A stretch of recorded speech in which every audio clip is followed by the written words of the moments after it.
Eric is a limited series currently streaming on Netflix. This has 6 episodes, about 53 minutes long, and it stars Benedict Cumberbatch, Gabby Hoffman, who you'll remember from Uncle Buck. She played Maisie. She is grown now.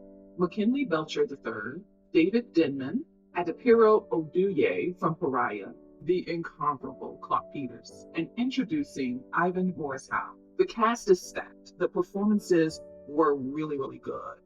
The story takes a little more effort to get into, not just with the pacing, because it is very deliberate in the pacing. It is a period piece. This occurs in the 80s, so there's a bit of nostalgia.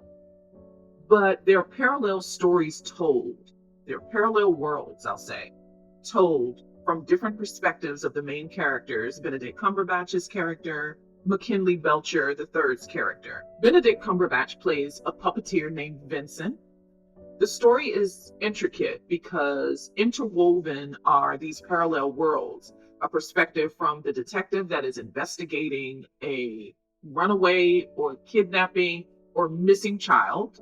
The missing child is Ivan Morris Howe's character. He plays Edgar, who happens to be the son of Benedict Cumberbatch's character. He plays Vincent, a puppeteer.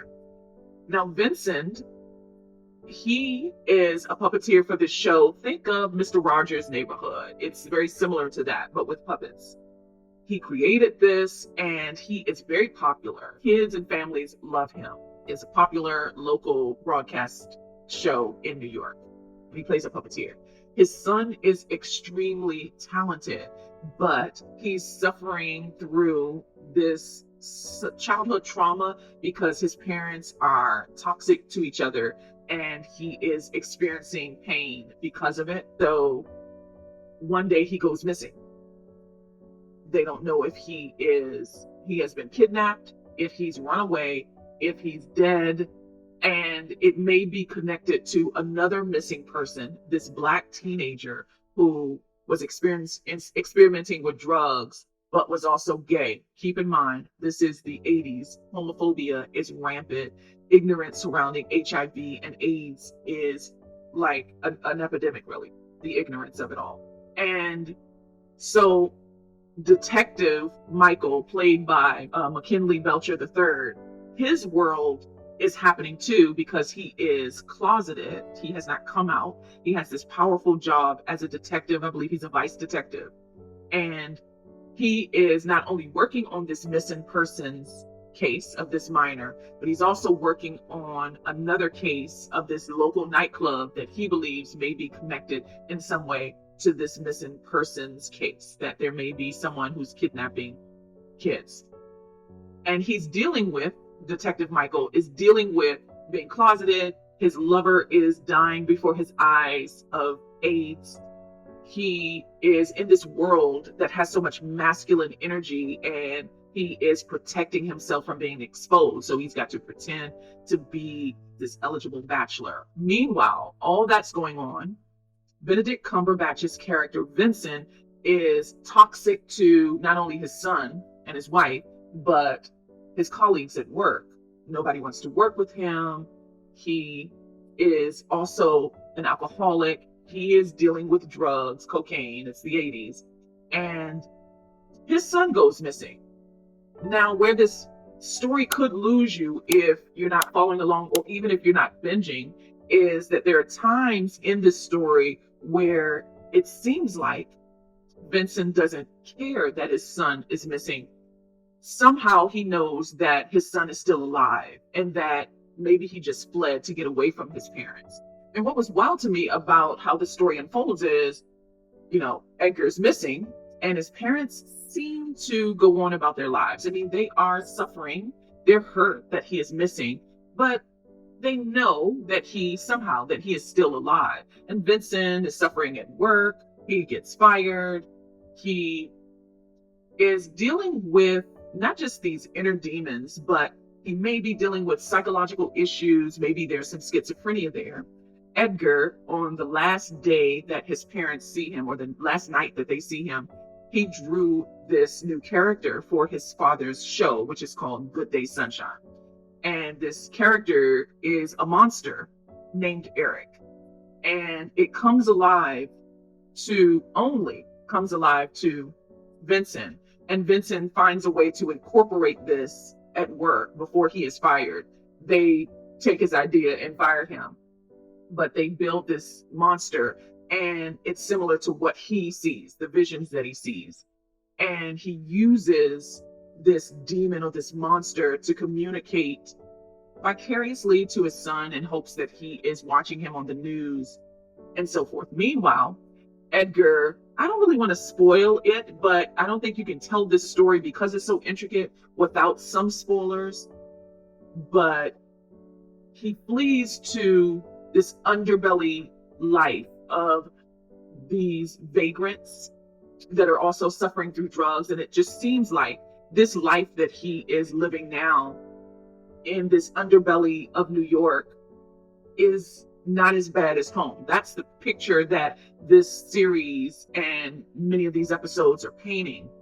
And then you get back to the detective. It just seems like they're living totally different worlds. And that arc also plays into Vincent's childhood because he grew up in a toxic environment, albeit privileged, because his father is one of New York's premier real estate developers that contributed to not just the gentrification in New York, but also to the vagrancy and the homeless population, because he thought appealing to wealthier residents was better for the city.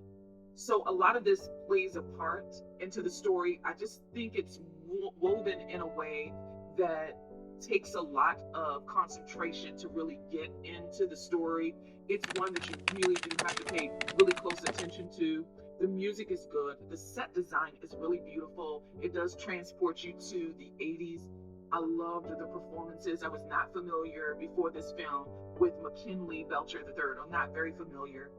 I liked his presence. I think he is well cast here. He reminded me a lot of Wesley Snipes and Dennis Haysbert. He had this presence. I was more interested in McKinley's character, Detective Michael, and Odapero Oduye's character, because that resonated with me more. How he was dealing with so much in his personal life that he had to suppress, because cleaning up crime and finding these missing children took precedence over everything else that he was dealing with in his personal life. His lover was dying right before his eyes. Adapero has this really great scene, really emotional scene about her son's case, because it seems to have gone cold, and this missing white kid has taken precedence. He's getting a lot of press, and it seems like because her son was homosexual and had experimented with drugs, that his is just cold. Like, they're forgetting about finding his case, but his mom thinks that maybe they are connected in some way. Maybe there's a serial killer on the loose. Maybe her son is still alive, and she needs this Detective Michael, to really put in more effort to finding out what's going on with her son. And she just really, it's a gut-wrenching scene. She steals this scene for me. She compels two Detective Michaels to find her son. And the 6th episode is just, it's gut-wrenching how this unfolds. It's just, she was really great in this series. So was McKinley. He had some really great scenes. I resonated with their arcs more than I did with Vincent's arc. Vincent's arc was very interesting, how this character, Eric, this monster, would follow him around. In fact, Benedict Cumberbatch has this scene where he is fighting the monster that really, it just brought me to tears, how he was dealing with this, and he needed to use that. It had to motivate him to put in more effort to find his son. Episode 6 is it's really good. And Vincent's family was very wealthy. He didn't want any parts of his money. He wanted to build his own legacy for his child. And a lot of it unfolds in a very, I don't think it's told so directly. There's subtext, a lot of this, but in the 6th episode, that final episode, the finale, shows how all of these worlds were connected, even though it's like a parallel universe. They're like almost polar opposites, but somehow they connected. on many levels. It's just a really intricate story that I think does take some concentration. I loved it. The performances were really, really great. At any rate, I highly recommend this series. I think you have to put in the time to really concentrate on it because it's so intricate, but it is worth it. Remember, it's 6 episodes, it's a limited series, about 53 minutes each episode. It's currently streaming on Netflix. Eric is streaming on Netflix now.